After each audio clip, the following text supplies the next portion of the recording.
तर नमस्कार मित्रांनो, स्वागत आहे तुमचं माझ्या ब्लॉगमध्ये. तर आज ब्लॉग बनवण्याचं कारण आज होता स्पेशल दिवस. मी आणि ओमकार चालवले डान्स क्लासकडे. हा आहे आमच्या डान्स क्लासचा बोर्ड. आज होता तो स्पेशल दिवस म्हणजे आमच्या डान्स टीचरचा बड्डे. मग आम्ही बसलो फुगे फुगून आम्ही द्यायचो आणि मुली गाठ बांधायच्या. गाठ बांधून मग जागृतीकडे द्यायच्या. आणि जागृती म्हणजे आमच्या क्लासमधली मुलगी, ती खूप भारी डेकोरेशन करते म्हणून तिने डेकोरेशन केलं. तर मग डेकोरेशन करता करता म्हणलं असंच बघावं ही काय करतात. हा ओमकार तर जिथं जाईन तिथं मस्ती करतो. त्याच्या मस्तीला एक काही टाईम नसतोच. मग आमचं झालं डेकोरेशन अर्ध ते पहा अशा प्रकारे झालं. तर जागृतीला सर्व मुली मदत करत होत्या. तिकडे चाललेलं फुगे सगळी मन लावून करत होती. आई वैष्णवी खूप छान मन लावून मग नंतर मेहनत का फल मिठावत आहे ते म्हणतात ते खरे.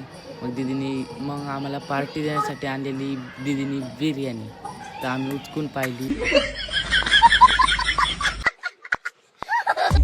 तर सगळ्यांना आनंद झालता बिर्याणी पाहून. तर मग सगळी नाचत होती.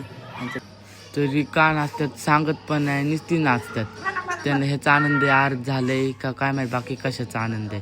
तर आमचं डेकोरेशन अर्ध झालं म्हणून मला पण खूप आनंद झालता. मग मी पण नाचायला लागलो. तर मग नंतर मी तुम्हाला दाखवू ना आमचं डेकोरेशन कसं झालं. हे अशा प्रकारे आमचं डेकोरेशन झालं. कमेंटमध्ये नक्की सांगा कसं झालं.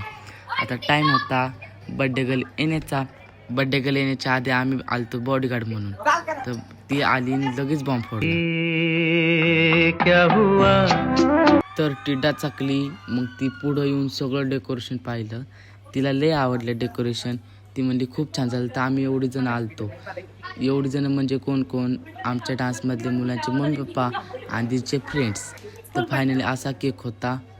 तर दिदीने 21मधला 1 काढून 2 लावायचं ठरवलं. कारण किती झाली ती आता 22 वर्षाची. पण काहीच फायदा नाही 22 वर्षाची होऊन.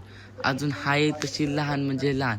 मग ते झाल्यावर मग तिने एक फुकला आणि तो बाजूला ठेवला. कारण की आता एक तिथं काही काम नव्हतं. मग तिने केक कापल्यानंतर आम्ही स्प्रे फटाके सर्व काही फोडलं. मग त्यानंतर आम्ही सगळ्यांनी एन्जॉय केला तिच्या बड्डेला. एवढा एन्जॉय खूप भारी वाटलं. मग वेळ आली होती खायची. मग आम्ही सगळेजण जेवाय बसलो. जेवता सगळं हसा मजाक सगळं चाललेलं. नंतर फायनली सगळं झालं. मग ह्यांनी झाडून घेतलं. मला जायचं होतं घरी कारण की आमच्या इथं होतं शो म्हणजे आमच्या इथं अण्णासाठी जे तीन तर ठेवलेले डान्सचे शो. तर एवढे छान डान्स होते तर पहा.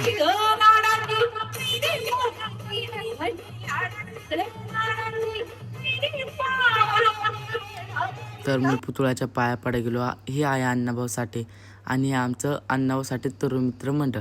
तर बाय गाईज, भेटूया पुढच्या व्लॉगमध्ये. लाईक करा, फॉलो करा आणि कमेंट करा. धन्यवाद.